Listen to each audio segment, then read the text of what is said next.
പറന്നു പറന്നു ചെല്ലാൻ പറ്റാത്ത കാടുകളിൽ കൂടൊന്നു കൂട്ടി ഞാനൊരു പൂമരക്കൊമ്പിൽ ആ പൂമരക്കൊമ്പിൽ ആ പൂമരക്കൊമ്പിൽ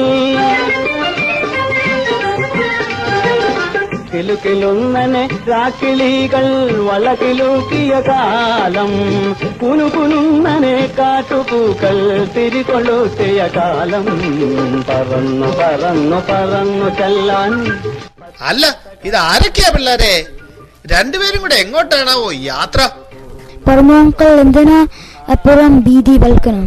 പരമോങ്കൾ എന്തിനാ ഇങ്ങനെ എപ്പോഴും ബീഡി വലിക്കുന്നേ? അല്ല കുഞ്ഞുങ്ങളെ, എങ്ങോട്ടാണാവോ യാത്ര? അത് പറഞ്ഞില്ലല്ലോ. ഇവൻ അനുരുത്, പിന്നെ എന്റെ പേര് ഹാന.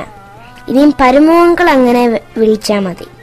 വാ, എങ്കി അങ്ങനെ ഏട്ടാ. ഹായ്, സരസ്വതി നാവായിരുന്നു, നാക്കത്തതുണ്ട്. പരമോങ്കൾ വരുന്നുണ്ടോ മുക്കുട്ടുകുന്നിൽ പള്ളിയിലെ ക്രിസ്മസ് പരിപാടിക്ക്? അല്ല, മുക്കാട്ടുകുന്ന് പള്ളിയിലെ പരിപാടി കാണാൻ ഇങ്ങനൊരു വേഷവിധാനം വേണോ? തീരെ വയ്യ. എന്നാലും ഞങ്ങളുടെ ചേച്ചിയുടെ കല്യാണമാണ്.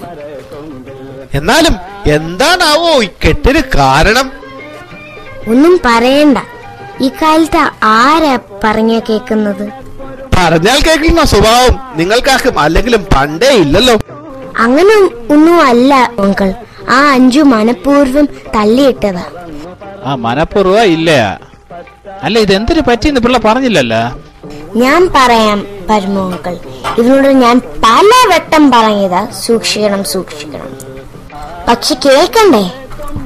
ആ അഞ്ചു ഡാൻസ് പഠിപ്പിച്ചപ്പോൾ ഹൈ ഹീൽ ഇട്ട് കളിച്ച് തല കുത്തി വീണതാ. അങ്ങനെ ആ കൈ ഒടുങ്ങി. അസലായിരിക്കണോ?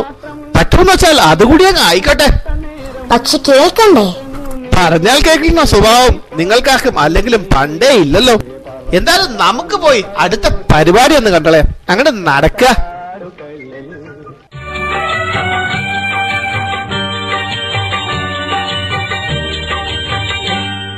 യഹൂദിയായിലെ ഒരു ഗ്രാമത്തിൽ ഒരു ധനുമാസത്തിൻ കുളിരും രാവിൽ രാപാത്തിരുന്നു രജപാലകർ